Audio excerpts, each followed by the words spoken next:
Claire, thank you so much for having me in your studio here in Cows Lane. You've been here how long? 24 years now. It's kind of hard to believe it's that long. When it comes to your background, it is fascinating, you know, from Dublin to Russia. But is there a moment that you look back in your long career that you feel like has defined you into the designer that you are today? There were so many things that happened there. And to come back and all these years later to still talk about it. And we used to be able to go to the museums and they let us open the cases and look at the corsets. And the costume design was made from very little money, which always inspired me. It's about people making things from recycled things. And it inspired me to do more recycled stuff. So I think you've actually segued beautifully into the next question. But sustainability is such a buzzword today. You know, your work is always featured upcycled and in some cases non-conventional materials. Can sustainability in fashion truly be achieved? I'm a judge on Junk Couture and I see young people now. And if we start with the young people making things from mats, making things from anything. I mean, I was telling those young people that I learned to cycle recently. And even when cycling, I came across, as you know, hubcaps on the road.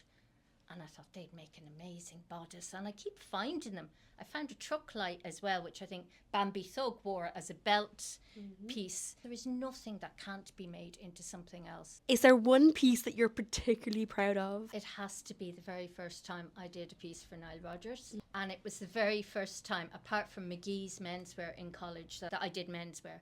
I had never done any menswear before. And the girls had worn my pieces in Northern Ireland and he saw them. And then I got a phone call from him saying, "This is Nile Rogers, I'd like a piece for the X Factor." And I literally said yes, and I had a week to do it. But why it was my favourite piece, even though it's not one of my more dramatic pieces, is I was working on it and I was getting a mental block. It was the night before and I threw a whole load of bleach on it and literally just started messing around with it. Once I freed myself from the idea that it was menswear, I suddenly unlocked the whole key to it. And then when I saw him, he came and said, "Oh my God, I love the splashes of colour on it." He's been so supportive. That was extra special to me.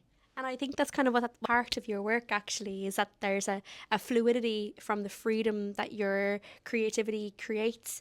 And so within that, you can play with silhouettes, you can play with the limitations that gender can have on clothing. Your work speaks to truly everybody. Thank you so much for having me. And thank you. You're welcome, and I'll have to get you into something before you leave. We'll see. It was such a pleasure to chat to the wonderful Claire Garvey in her studio. And as you can see, she did indeed get me into something. Not that I was complaining at all.